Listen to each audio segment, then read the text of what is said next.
Ahí sí queda, ¿no? Entonces, ¿qué queda acá, no? Noma y OMA.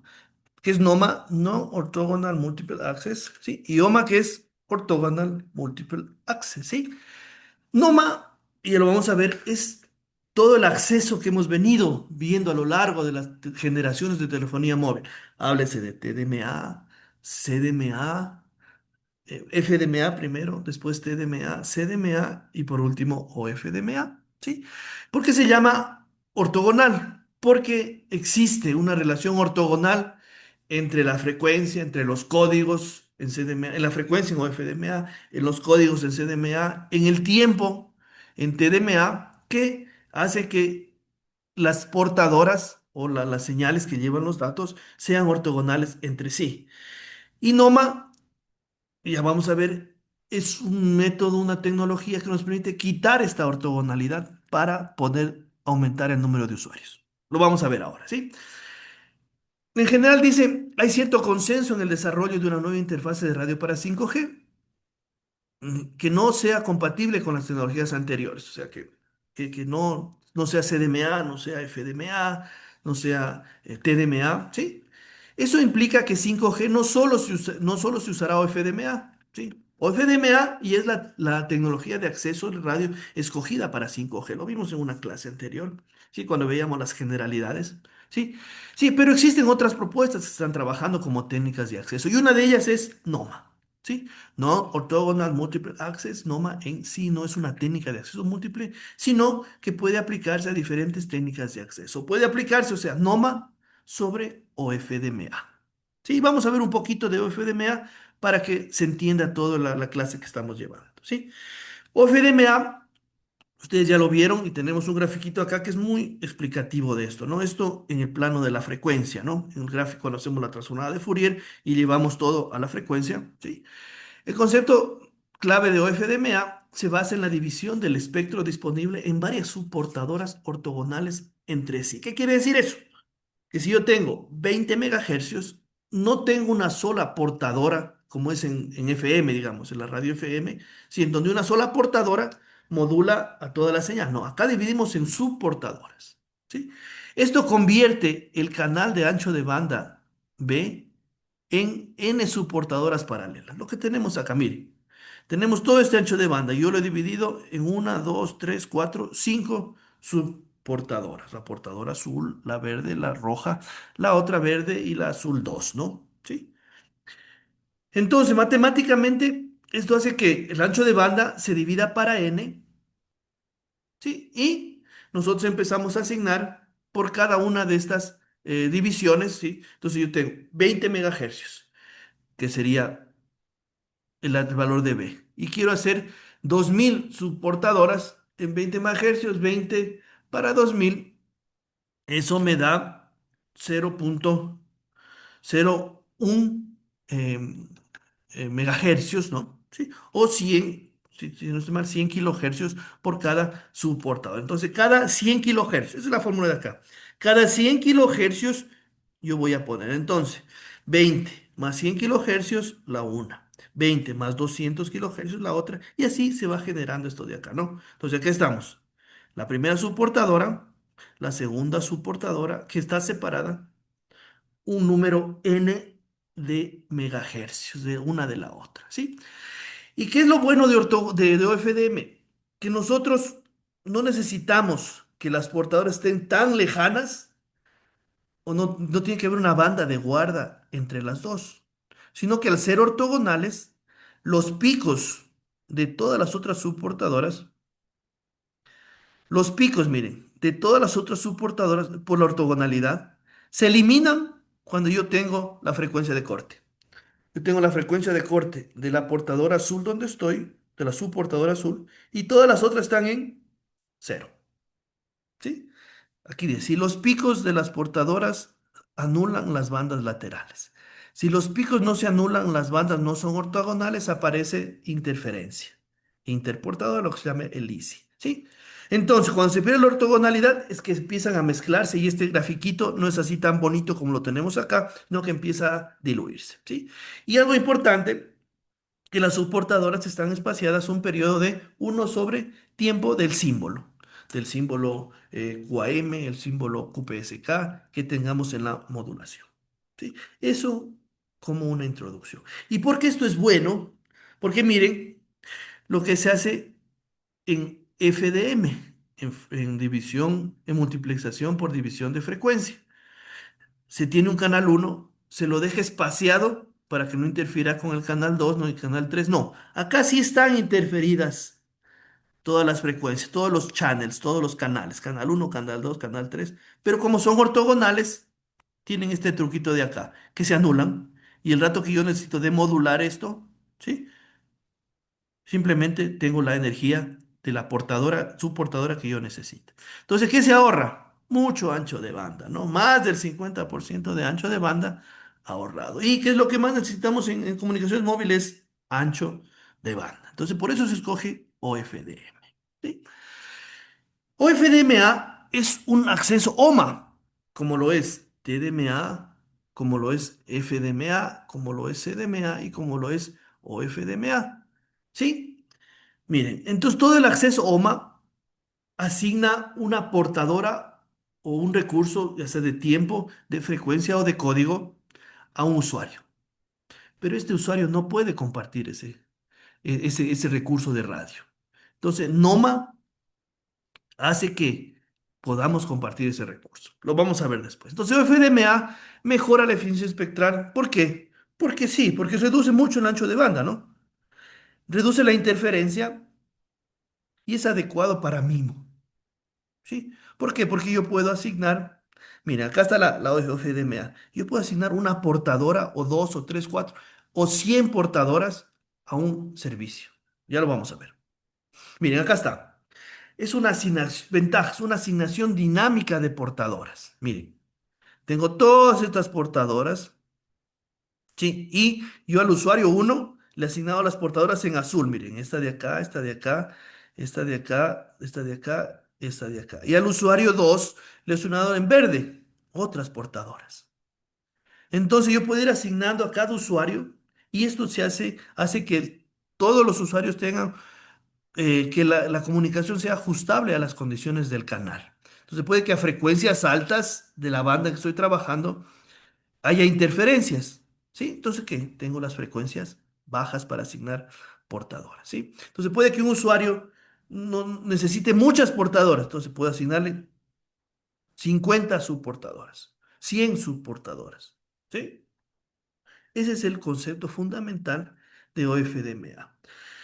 ¿Y eso qué hace? Que OFDMA permita trabajar con modulación adaptable para usuarios desde QPSK pasando por 16 QAM, 64 QAM, 256 QAM, ¿sí? Que el acceso múltiple sea más simple, ¿no? No es en el tiempo el acceso, no tiene que estar sincronizado, por lo menos el acceso, ¿no? El acceso no tiene que estar sincronizado en el tiempo, que es algo bueno, ¿no? Más eficiente espectralmente, utilizamos de mejor manera las frecuencias robusto frente a la propagación multitrayecto. ¿Por qué? Porque si hay interferencia por el multitrayecto, en la parte superior ya no hay, ¿no? Uso eficiente del espectro, hablamos nuevamente de eso. Diversidad en frecuencia. Robusto ante desvanecimiento selectivo en frecuencia, ¿sí? Porque tenemos varias subportadoras. Diversidad multiusuario, seleccionando el usuario con las mejores condiciones del canal, ¿sí? En la subportadora. ¿Sí? Entonces se vuelve una ventaja. ¿Y por qué es importante OFDM y OFDMA? Porque el una, claro, una es técnica de un usuario para comunicaciones punto a punto, que es OFDM, y OFDMA punto multipunto, pero el concepto matemático y la fundamentación matemática es la misma, porque está presente en todas las tecnologías modernas que nosotros estudiamos y utilizamos. Estudiamos como profesionales de las telecomunicaciones y utilizamos como usuarios, ¿sí? Todos los ciudadanos, ¿no? Todas las personas, ¿no? Entonces está en Wi-Fi, 802.11a, G, N, AC, AX, BE, todos siguen considerando OFDM y OFDMA para multiplexación y acceso múltiple, WiMAX 802.16, estándares de televisión digital. El estándar digital europeo lo considera. El japonés brasileño, que es el que tenemos en nuestro país, también lo considera. Y OFDMA está en LTE, telefonía móvil de cuarta generación, en New Radio, telefonía móvil de quinta generación, y en otros protocolos IEEE Wi-Fi como 802.11 AX y B. Entonces, muy importante. Con eso, con esa pequeña introducción de OFDMA, pasemos a NOMA, ¿sí? Entonces, OFDMA, TDMA, CDMA, todo lo que venía de cuarta generación para atrás en acceso múltiple es OMA, Orthogonal Multiplexing Access, ¿sí? Ahora, ¿qué vamos a pasar? A NOMA, Non-Orthogonal Multiplex Access, ¿sí? Y una de las técnicas de NOMA es el Superposition Coding, ¿sí? Es una técnica de multiplexaje en el dominio de la potencia. Miren, cuando hablábamos de TDMA en el dominio del tiempo, CDMA en el dominio de los códigos o FDMA en el dominio de la frecuencia. Pero todo lo que sea NOMA es en el dominio de la potencia, que permite usar de manera simultánea recursos de red para enviar información diferente a dos o más usuarios en un mismo canal de difusión. Yo les decía que una desventaja de OFDMA es que si yo le asigno una portadora o 10 portadoras, el número de portadores que yo quiera, a un usuario, cuando la radio base distribuye sus recursos de acuerdo a las necesidades de los usuarios, yo le asigno 10 subportadoras, esas 10 subportadoras solo son para él, no las puede usar nadie más. ¿Sí? Eso es lo que teníamos hasta ahora. Entonces ahora esta misma información, este mismo recurso de radio, yo voy a asignar a dos o más usuarios en un mismo canal de difusión. ¿Sí? Los diferentes usuarios se encuentran relativamente separados entre sí, de manera que sus canales tienen comportamientos diferentes. En el lenguaje del 3GPP, SC también se llama MUST, Multiple User Superposition Transmission. ¿Sí? ¿Y en qué se basa esto? ¿No? Mire, aquí está haciendo una comparación. Tenemos nuestra radio base y yo tengo un usuario que está muy cercano a la radio base. O sea, tiene una muy buena relación señal a ruido. ¿Sí? Y tengo un usuario que está en rojo que tiene una relación señal a ruido más baja, que la de acá, mucho más baja. O sea, que está en el borde de la célula o de la celda, ¿no? De la celda de transmisión que cubre esta radio base. Entonces, en el acceso OMA, acá está el ejemplo, está en Time Division Multiplexing, TDM, ¿sí? Yo tengo que, en un tiempo, le doy las portadoras o el recurso de radio al usuario rojo, en otro tiempo al azul, en otro al rojo, azul, y así en el tiempo le voy distribuyendo. Es la base de la multiplexación en el tiempo. Pero acá, cuando yo tengo Superposition Coding, SC, ¿sí? O MUST, Multi-User Superposition Transmission, MUST, yo tengo que en el mismo instante de tiempo, yo le asigno los recursos de radio al usuario uno y al usuario 2, al usuario rojo y al usuario azul, el usuario rojo y el usuario azul, ¿sí? Entonces, ¿eso qué genera? Eso genera interferencias. No sé si ustedes cuando han viajado y a veces cuando uno viaja sintoniza radios FM, que es las que tenemos, AM ya no hay, sintoniza radios FM y se empieza a meter otra emisora. ¿Por qué? Porque estamos viajando y a la cobertura de la una emisora se transpone con la otra en otra provincia, en otro cantón, entonces empieza a escucharse a veces el uno, a veces el otro, ¿sí? Entonces lo que queremos hacer nosotros, interferir las señales, ¿para qué? Para que vayan sumadas. ¿Y cómo se hace esto? Ya lo vamos a ver, ¿sí? OMA versus NOMA. OMA, Orthogonal Multiple Access. El acceso múltiple se obtiene a través de algún recurso de radio, el cual es ortogonal con relación a los recursos de todos los usuarios de una celda. Ejemplo, OFDMA, CDMA, TDMA, PDMA. NOMA, en este caso, un recurso ortogonal, el cual es asignado a un solo usuario en OMA. En OMA se comparte entre varios usuarios, típicamente dos o tres. Por esta razón se denomina no ortogonal. O sea, las mismas portadoras en OFDMA, porque es la tecnología que tenemos en 4G y en 5G para acceso múltiple. Yo asigno 100 portadoras a un usuario, ¿sí? Y esas 100 portadoras también le voy a asignar a otro usuario. Y cómo no se interfieren, ya vamos a ver, ¿sí? Noma con LTE, con 4G. Noma fue considerado en el release 3, ¿sí? En release 13 ya apareció, 13, y puede aplicarse tanto en el downlink, desde la radio base al teléfono móvil, y en el uplink, la comunicación entre el teléfono móvil y la radio base, ¿sí? OMA y NOMA. NOMA no es sustituto de OMA, al contrario, es un complemento. Es más, tiene que haber o FDMA, tiene que haber OMA para que nosotros podamos hacer NOMA, ¿sí? NOMA se aplica si se cumplen ciertas condiciones. De lo contrario, se usa OMA. ¿Y cuál es la condición fundamental acá? Que el usuario uno tenga un mejor canal que el usuario 2, un mucho mejor canal, ¿sí? O sea, que esté muy cerca de la radio base y el usuario 2 esté muy alejado de la radio base, porque así funciona esto y lo vamos a ver matemáticamente cómo funciona. NOMA para 5G está siendo considerado por el 3GPP y por la I2R como una de las técnicas de acceso que podrían emplearse en 5G, ¿sí? Y es interesante, ¿por qué? Porque mira acá, tengo el usuario uno que yo le asigno unas portadoras y tengo el usuario 2 que le asigno las otras subportadoras en azul. Y miren lo que estoy ocupando de ancho de banda. El usuario uno más el usuario 2. Pero si utilizo NOMA, voy a transmitir al mismo tiempo en la subportadora uno la señal del usuario uno y del usuario 2. ¿Sí? En la subportadora 2 igual. ¿Sí? O sea, se van a interferir. De la gráfica podemos deducir a simple vista que la eficiencia espectral debe aumentarse con NOMA. En el caso aquí mostrado, la separación entre usuarios se hace en el dominio de la potencia. ¿Sí? Entonces aquí tengo OFDMA, asignamos varias subportadoras a los usuarios, ¿sí? Pero acá hacemos en NOMA, que igual utilizando OFDMA, las subportadoras, les asignamos dos señales. Si voy a mandar un símbolo azul y un símbolo, ¿qué es este color? Crema, ¿no?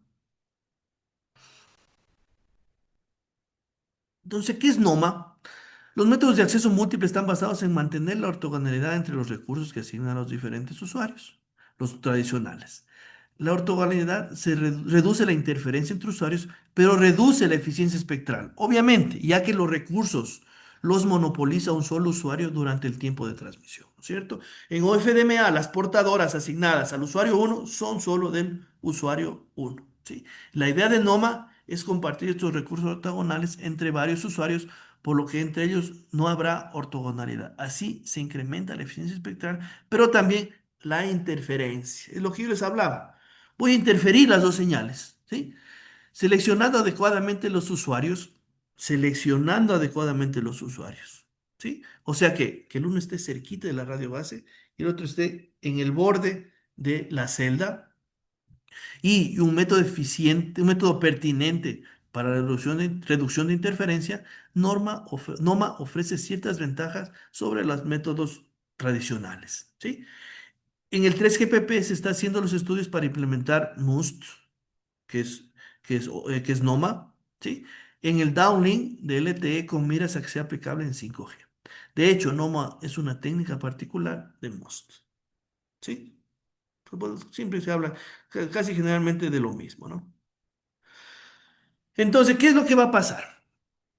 Miren, yo les decía, siempre tiene que haber dos usuarios. Uno que tenga un buen ancho de banda, bueno, una buena relación señal a ruido, en este caso, el usuario uno, User Requirement uno, tiene 20 dB, ¿sí? Y el User Requirement 2 tiene una relación señal a ruido de 0 dB, muy bajita, ¿no? ¿Sí? Entonces, miren, tiene que ser el usuario que está cerca, tiene que tener una relación señal a ruido mucho mayor que el usuario que está lejos, ¿sí? Cuando se asignan recursos a un usuario lejano, tal vez no sea necesario transmitirle con la potencia máxima. Si es así, entonces queda un remanente de potencia que podría utilizarse para transmitirle a un usuario cercano, pero usando los mismos recursos que le asignaron al usuario lejano, ¿sí?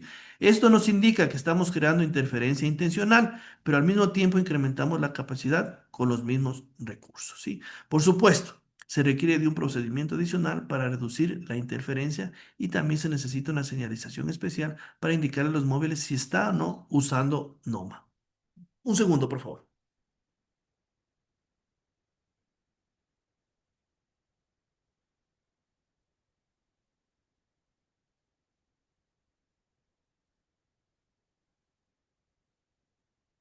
¿sí? Entonces, como condición para usar NOMA, se requiere que los canales de ambos usuarios sean totalmente asimétricos. Primera condición. Es decir, que exista una gran diferencia entre las relaciones señal a ruido, signal to noise relation, ¿sí? De ambos, como se muestra en la figura. La relación señal a ruido es mucho mayor del usuario uno que del usuario 2. ¿Y cómo se ocupa esto? ¿Por qué? Porque en el transmisor G-Node-B se clasifica a todos los UEs dentro de dos grupos de acuerdo a la calidad del canal. Este número que se llama CQI, Channel Quality Indicator, ¿no? Un grupo son los usuarios que están cerca y tienen un CQI elevado o una relación señal a ruido elevada, y el otro son los UEs que están hacia el borde de la celda y tienen un CQI bajo. Entonces, ¿qué voy a hacer yo?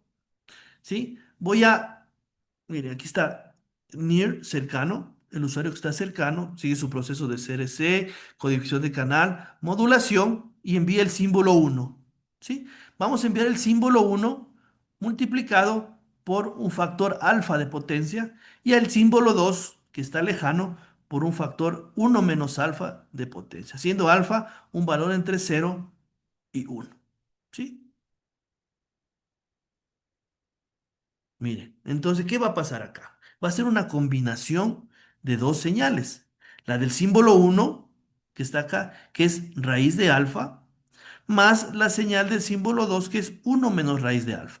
Si nosotros ponemos un valor de alfa entre cero y uno, van a darse cuenta de que este valor del símbolo 2 tiene mucho mayor potencia que la del símbolo uno, porque el símbolo 2 está mucho más lejano que el símbolo uno, necesita mayor potencia. ¿Sí? Entonces yo, miren, sumo estos dos, tal como se indica acá, ¿no? Lo sumo, estas dos señales, estos dos símbolos, ¿sí? Esos dos símbolos yo los sumo y los envío por la radio, por la antena, por el transmisor, ¿sí? Los envío. ¿Y qué va a pasar? ¿Sí? Bueno, esto ya lo vimos. ¿Qué va a pasar? A ver, déjeme ver una diapositiva que nos indique más sencillamente eso. Sí, ¿qué va a pasar acá, no? Miren en la recepción. El símbolo que está lejano, ¿sí?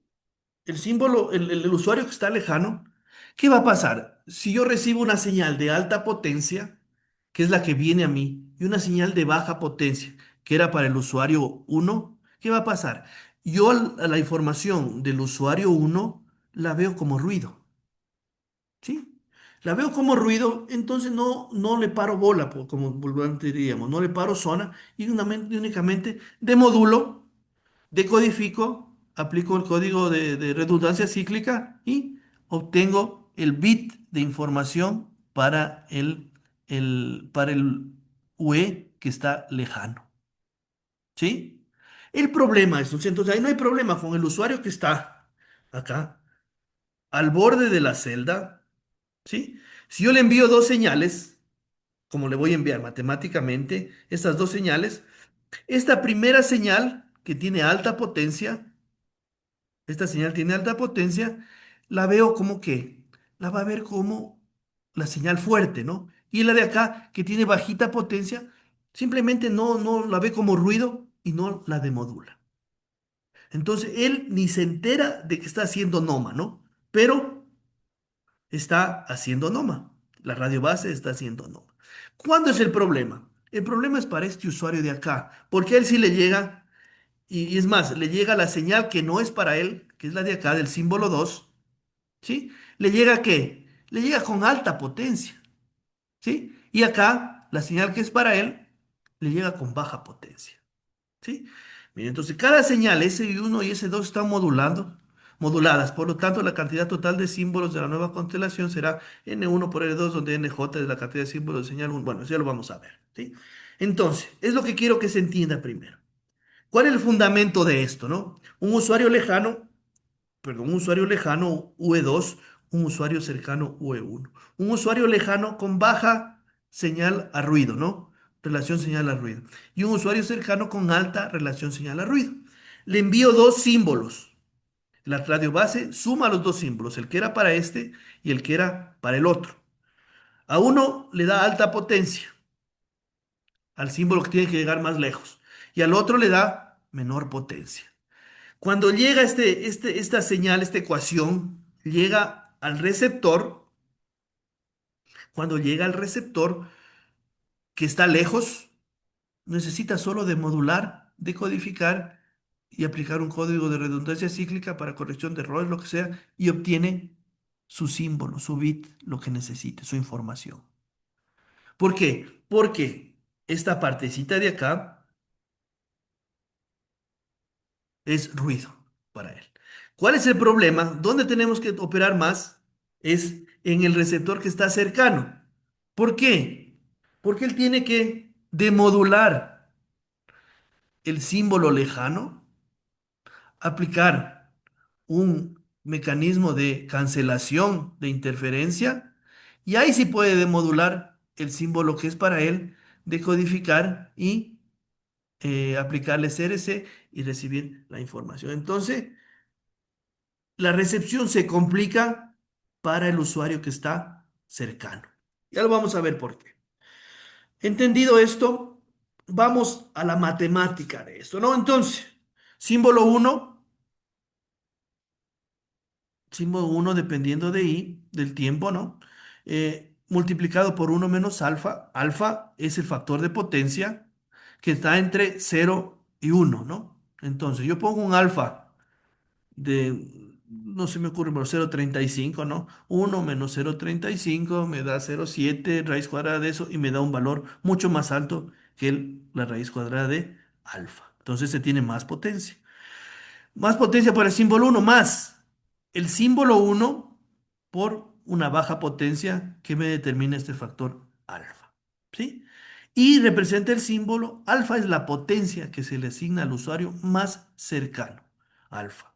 ¿Sí? Símbolo uno representa la combinación de bits y símbolo 2 representa la combinación de bits que lleva la señal 2. No, recuerden que un símbolo puede tener varios bits dependiendo de la modulación en la que estemos trabajando.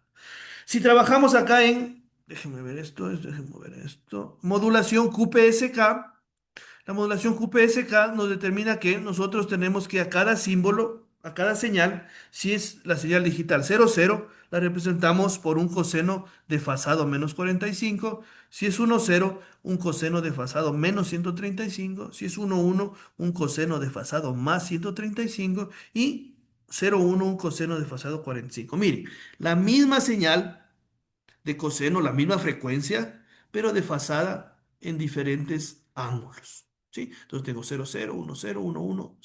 ¿Sí? Esto, bueno, ustedes ya lo conocen, son las constelaciones de las modulaciones. ¿Sí? Entonces, ya, ¿sí? Entonces, ¿qué genera esto, no? Cuatro símbolos, ¿no? El 00, el 10, el 11 y el 01.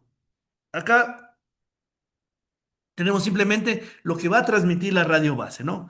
La unión, porque si transmito un símbolo del usuario cercano y un símbolo del usuario lejano, yo puedo tener varias combinaciones. Entonces, cuando el usuario cercano transmite un 00 y el usuario lejano un 00. Cuando el otro 001, el otro 00. Cuando el 110, y así puedo hacer 16 señales diferentes, ya no solo 4. Ya no solo 4, porque tengo las combinaciones entre ellas, porque son dos usuarios, ¿no? Bueno, eso no es tan importante como el hecho de entender esto, ¿sí? Miren, ¿de qué se conforma la señal, no? Entonces, se conforma de la señal principal, déjame ver, acá está más cerca, ¿sí? Del usuario lejano, ¿sí ven? Del usuario lejano, más la señal del usuario cercano, lo que me da como resultado una señal, lo que está acá, ¿no? De este tipo, ¿sí? Entonces, como ven ustedes, para el usuario lejano, ¿sí? Como tiene una fuerte señal, este símbolo sigue siendo un 00, ¿sí? ¿Sí? Y al 11 va a depender de lo otro, pero para él esto sigue siendo ruido, porque miren, que para que sea un 10 tendría que venir la señal por acá o un 11 por acá. Entonces, para él está en el mismo cuadrante, está dentro de un margen de ruido y lo identifica como un 00 para el usuario lejano. Para el usuario cercano, es otra historia que ya la vamos a ver en las siguientes diapositivas, pero es difícil para él el poder hacer lo mismo. Para usuario lejano sí, Noma es idéntico a OMA, a OFDMA, ¿sí? No hay ningún problema, ¿sí? Leamos esto. Yo ya les traté de explicar acá, leamos lo que nos dice el texto. El usuario que está más lejos ve la potencia del usuario más cercana como ruido. Es el lejano, ¿no? Es lo que yo les decía. Y por supuesto mucho más débil que la potencia que le asignaron a él. De esta forma, el receptor del UE más cercano es un receptor normal y decodifica su señal de manera usual como si no existiera NOMA. Él ni se entera de que está haciendo NOMA, ¿sí? De que hay una señal mezclada con la suya como ruido, pero para él como es ruido, no le interesa, ¿sí? Por su lado, el receptor de UE más cercano ve la potencia del V más lejano como un valor elevado, por lo que se traduce en una interferencia. Así, el receptor del V más cercano necesita cierto método para cancelar la interferencia. El SIC, el método de cancelación de interferencia. El V más cercano demodula la información dirigida al V más lejano y le resta la señal recibida. Y luego a partir de la diferencia demodula su propia señal. Entonces ya tiene que hacer un procedimiento. A esta señal matemática, miren, tiene que demodular la información, esta que viene, y restarle la de acá, para que le quede en la ecuación, le quede la señal que es de él. Pero tiene que ser un procedimiento especial. Claro, y viéndolo matemáticamente, solo es escribir, restar y ya tenemos la señal original. Pero esto es mucho más complicado ya con las señales de radio. ¿Sí? Entonces, repito, el UE más cercano demodula la información dirigida al UE más lejano. Esto, demodulation of RUE. ¿Sí? Y la resta de la señal recibida. Y luego a partir de la diferencia, demodula su propia señal. Mire, a través de esta resta, que es el SIC, demodula la señal para el near, para el usuario que está cercano. Uno de los métodos propuestos, porque son varios métodos, son algunos, para cancelar la interferencia, se denomina SIC, Successive Interference Cancellation. ¿Sí? Este lo vemos después. Veamos primero este. ¿Sí? SIC es un método para cancelar la interferencia intracelda cuando se conocen las ganancias o estimaciones de los canales de todos los usuarios involucrados. ¿Sí?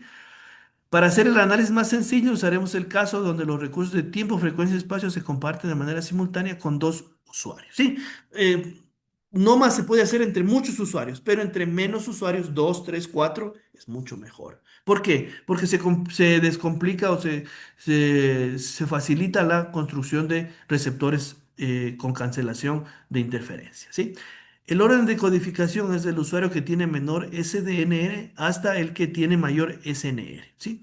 El último usuario, como tiene menor SNR, no necesita aplicar SIG en su receptor. ¿Cómo se hace esto? Miren, aquí está la radio base. Yo sé, miren, que voy a enviar información azul, información verde, ¿sí? La información verde tiene mayor potencia y la información azul tiene menor potencia. O sea, la información verde es para el UE2. ¿Sí? Entonces, ¿qué hace el UE2? Le llega información verde y azul. La azul es tan chiquita que él no la puede, ni siquiera la decodifica porque es ruido.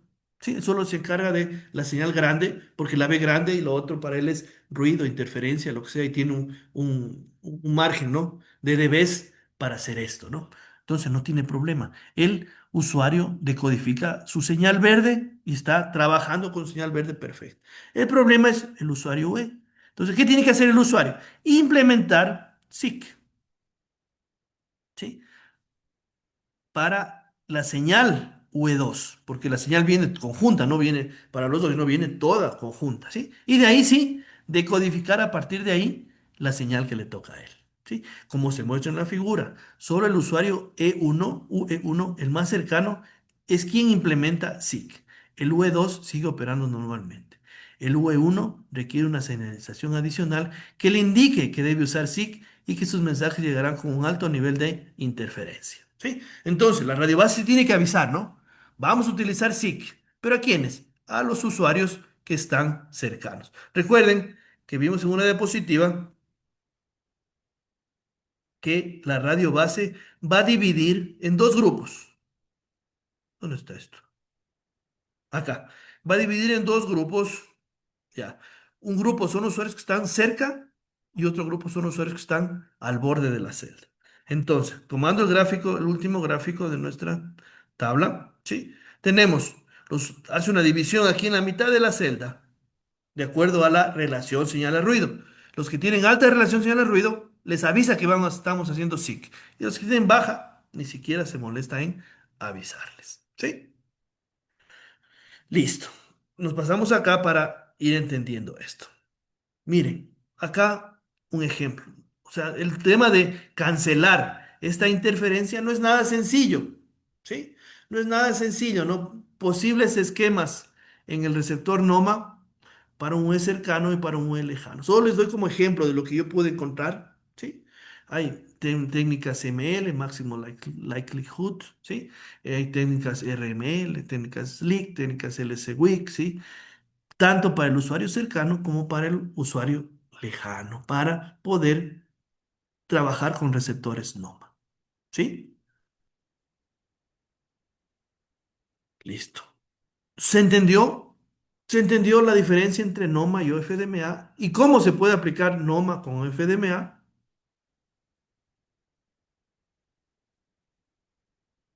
Sí, sí, joder. Sí, Tiene entonces, sentido. en OFDMA, ¿cómo aplicamos ahora, no? En OFDMA la ortogonalidad se obtiene garantizando que todas las superportadoras sean ortogonales entre sí, ¿sí? ¿Cómo se garantiza eso? Con señales senoidales, por ejemplo, con señales senoidales que sean múltiplos de frecuencia. Si la una es de 300 kilohercios, la otra tiene que ser el doble. 600, la otra más 300 más 900, y así garantiza la ortogonalidad y que un conjunto de dichas subportadoras solo puede ser asignado a un solo usuario durante el intervalo de transmisión. Eso es OFDMA. Si usamos NOMA en OFDMA, entonces el grupo de subportadoras asignadas a un usuario lejano también se asigna a un usuario cercano y ahí se pierde la ortogonalidad. Pero es lo que queremos que se pierda, la ortogonalidad entre los dos usuarios, ¿sí? No entre las portadoras, esos siguen siendo ortogonales, ¿no? Entonces, ¿qué pasa? ¿Sí? ¿Cuál es la técnica de acceso futuro? OFDMA más NOMA. ¿Y qué incluye NOMA? Superposición, que es la técnica de Must, más la cancelación, que es la técnica de SIC, por ejemplo, ¿no? Son dos partes, porque tienen que cancelar la interferencia en el usuario cercano, ¿no? Entonces, la evolución desde 3G, 4G, 5G y futuras tecnologías de radio es que CDMA era utilizado en 3G, en WCDMA, en UMTS. O FDMA he utilizado en LTE y en LTE Advanced, ¿sí? ¿Y cómo se veía esto, no? El esquema de acceso múltiple en frecuencia, miren, cada uno tenía un código diferente, cada usuario, ¿sí? De diferentes niveles de potencia. En OFDMA, OMA, cada uno tenía sus soportadoras. Aquí hay 10 soportadoras, acá hay 20 soportadoras, todo en la frecuencia. Y acá, en Superposition and Interference Cancellation, ¿sí? Tenemos que vamos a utilizar dos o tres usuarios utilizando las mismas portadoras. La roja, perdón, la azul y la verde. Acá los otros colores, ¿sí? Y así miren, utilizamos de mejor forma el espectro. Porque acá un solo usuario, acá dos. Acá un solo usuario, acá tres. Acá un solo usuario, acá cuatro. ¿Sí? Entonces utilizo de mejor manera el espectro radioeléctrico. ¿Sí? No mayoma, ejemplo sencillo. Siempre utilizar esto, ¿no? Un usuario cercano con un alto relación señal a ruido y un usuario lejano con una baja relación señal a ruido. ¿Cómo sería en OFDMA? Una portadora para el uno y otra portadora para el otro. Cada uno con su tasa de transmisión. Esta está especificada en eficiencia espectral. Yo voy a poder en R1 transmitir 3.33 bits por segundo por cada hercio. Y en V2, 0.5 bits por segundo por cada hercio. ¿Qué pasa con OMA?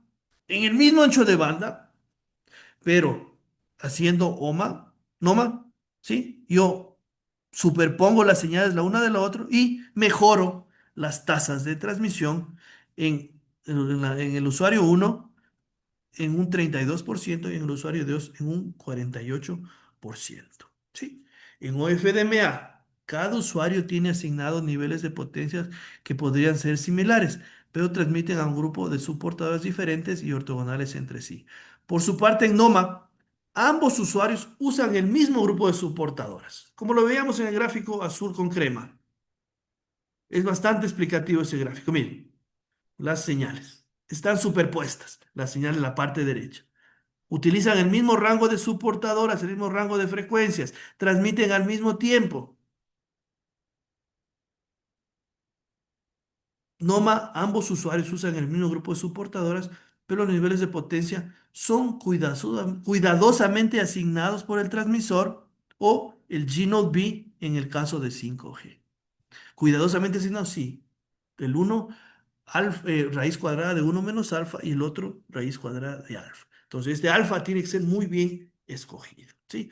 En NOMA, la cantidad de soportadoras puede ser el doble del que se asigna en OFDMA, lo que permite aumentar la tasa de bits. Obviamente, ¿no? Sí, aquí hemos visto, ¿no? Que podemos, con el mismo ancho de banda, hacer dos transmisiones.